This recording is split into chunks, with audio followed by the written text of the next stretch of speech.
à tous, je suis Mireille Calmel. Ça fait 20 ans maintenant que je publie chez XO Éditions et que vous me suivez très nombreux chaque jour. 30 livres, 30 succès grâce à vous. Et c'est un rêve de petite fille qui se réalise aujourd'hui. Celui d'être devant vous, celui de pouvoir vous parler de ce que j'aime, de ce que je fais. Celui aussi de vous raconter pourquoi j'en suis arrivée là. Alors voilà, je n'étais qu'une petite fille comme toutes les autres. Et puis un jour, mon destin a basculé. Il a basculé parce que la maladie s'est invitée. Parce que brusquement, j'ai été confrontée à la mort. J'avais 9 ans et je ne savais plus quoi faire. Je savais plus, j'avais très peur. J'avais très peur et je ne savais pas. On me disait que j'allais mourir et moi, je ne voulais pas mourir. Alors un jour, j'ai caché la couverture d'un livre et je me suis dit que tant que j'écrirais, je ne mourrais pas. C'est comme ça qu'a commencé mon histoire avec vous. Le 17 mai dernier, je publiais chez XO Éditions Le Templier de l'Ombre. C'est l'histoire de Margot de Dante, une jeune châtelaine qui attend avec espoir le retour de son frère, Templier, parti en Orient. Avec espoir, pourquoi ? Parce qu'il lui a écrit une lettre lui annonçant qu'il lui avait trouvé un époux là-bas. Un époux qui est un jeune seigneur voisin. Et il pense que c'est le meilleur mari qu'elle puisse trouver. Donc Margot est très heureuse. Elle prépare ses noces dans l'attente de leur retour. Seulement le grand jour arrive et personne n'est là. Ni le mari, ni le promis. 3 semaines se passent, rien. Alors Margot se rend à la commanderie templière dont dépend son frère. Et là, elle découvre horrifiée que son frère s'est défroqué, qu'il n'est plus un templier. En quête de la vérité, en quête de ses nouvelles, elle se rend dans la famille de son promis. Et là, elle découvre aussi, avec effroi, que cet homme n'existe pas. À partir de là, Margot ne va cesser de chercher la vérité. Et hélas pour elle, cette vérité est jalonnée de cadavres, de mystères qui tournent autour des cathares et des templiers.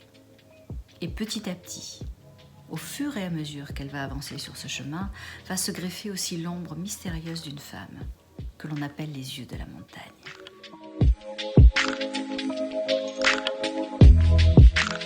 Je n'ai jamais choisi véritablement ce que j'écrivais. Alors c'est vrai, j'ai écrit le lit d'Aliénor, j'ai écrit la Louve Cathare, j'ai écrit Lady Pirate, j'en ai écrit beaucoup, j'en ai écrit 30 à ce jour. Mais j'écris toujours de la même manière, à savoir que je suis une cartésienne qui vit avec des phénomènes paranormaux. Alors oui, non, tout de suite, ça fait peur. Je suis d'accord, j'en ai eu très peur pendant très longtemps, parce que je n'ai à ce jour que des embryons de réponses, et encore. Comment ça se passe ? Eh bien, je fais des rêves récurrents. Voilà, alors tout le monde rêve, vous aussi, évidemment, moi aussi, de manière tout à fait normale, avec des rêves sans queue ni tête, avec des choses qui passent, qui s'en vont, qui reviennent, des histoires dans lesquelles nous sommes impliqués toujours. Pas ces rêves-là. Dans ces rêves-là, je suis témoin de quelque chose. Je regarde quelque chose. Par contre, un peu comme si je regardais un film. Par contre, je ressens toutes les émotions. Et puis, quand je me réveille, le rêve s'arrête. Quand je me rendors, il recommence. Et ça peut durer des jours et des semaines comme ça, jusqu'à ce que j'ai des noms, des dates, des lieux. Et qu'à ce moment-là, je commence mes recherches. Parce que par contre, en tant que cartésienne, et pas historienne, parce que malheureusement, je ne le suis pas, je ne suis qu'une raconteuse d'histoire, eh bien, je cherche, je fouille. Je vais sur place, je rencontre les historiens locaux, je fais des recherches un petit peu partout, dans les archives. J'essaie de traquer la vérité jusqu'à avoir suffisamment d'éléments pour écrire. Et allez savoir pourquoi. Toutes les héroïnes qui me parlent, quasiment, appartiennent au Moyen-Âge. Alors j'aimerais vous dire que j'ai des réponses à ça. Je n'en ai pas. Tout ce que je sais, c'est qu'elles font écho en moi et qu'apparemment, elles font écho en vous aussi. Puisque, étonnamment, elles sont vraiment d'une modernité absolue. Par leur courage, par leur manière de dépasser les événements, par leur manière d'être les égales des hommes. Et ça, c'est vraiment très chouette.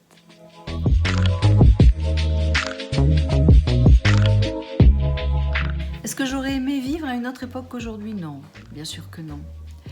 Mais j'aime le Moyen-Âge. J'aime le Moyen-Âge parce que c'est loin d'être un siècle obscur comme on l'a prétendu. Les femmes y avaient une véritable place dans la société. Elles travaillaient, elles avaient les mêmes préoccupations qu'aujourd'hui, elles payaient leur loyer. Vous savez, elles étaient mercières, elles tenaient des boutiques, elles étaient érigées en corporation, elles étaient presque, pour ne pas dire, les égales des hommes.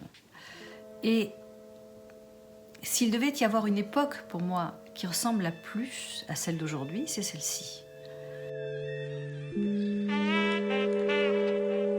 Cet été, je vous offre une nouvelle dans le magazine Maxi. J'adore ce magazine. Il foisonne d'idées, il foisonne de regards sur les femmes.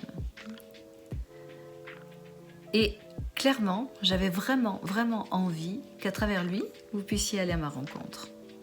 Alors, je vais vous parler d'une femme pirate, je vais vous parler d'une femme d'exception, bien sûr, et puis évidemment, je vais vous raconter ça sous forme de thriller, sinon vous allez vous ennuyer, peut-être. Quoi qu'il en soit, pendant 6 semaines, nous allons vivre cette aventure ensemble. Parce que Maxi est un très beau magazine. Et je suis certaine que vous allez adorer m'y lire au fil des pages.